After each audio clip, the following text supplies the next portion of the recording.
न्यायदेवतेचे आभार मानतो. कोर्टाच्या निर्णयावर मनोज जरांगेंची प्रतिक्रिया. जीआर पक्का आहे. मराठ्यांनी हे लक्षात घ्यावं. जे ओबीसी नेते जीआरच्या विरोधात गेले त्यांचं राजकीय करिअर आता संपवायचं, जरांगेंचा इशारा. आता मी दिल्लीला जाणार. ओबीसींना मिळालेल्या 1994 सालच्या आरक्षणाच्या विरोधात याचिका दाखल करणार. जीआर विरोधात कोर्टात जाण्याच्या इशाऱ्यानंतर जरांगेंचा निर्धार.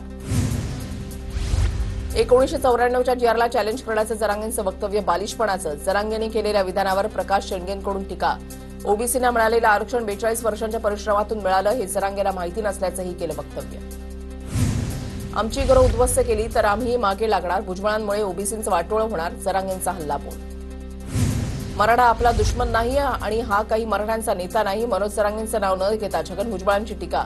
तर 17 तारखेला बीडमध्ये ओबीसींची महाएल्गार रॅली काढण्याचाही भुजबळांचा निर्णय. ओबीसी उमेदवार पाडू म्हणणाऱ्यांच्या विरोधात एकीनं लढू. सर्व ओबीसी नेत्यांना आदेश द्यावा लागेल, एक व्हावं लागेल, भुजबळांची प्रतिक्रिया.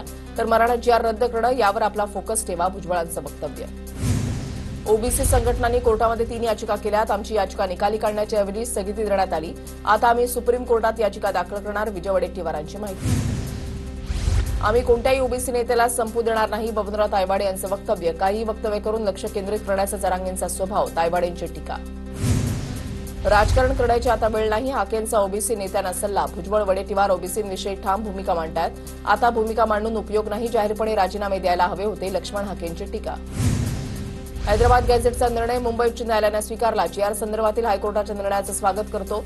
हायकोर्टाच्या जीआरवरील निर्णयावरून प्रवीण दरेकरांची प्रतिक्रिया. सरकारवर दोषारोप करणाऱ्यांचं थोबाड फुटलंय, दरेकरांची विरोधकांवर टीका.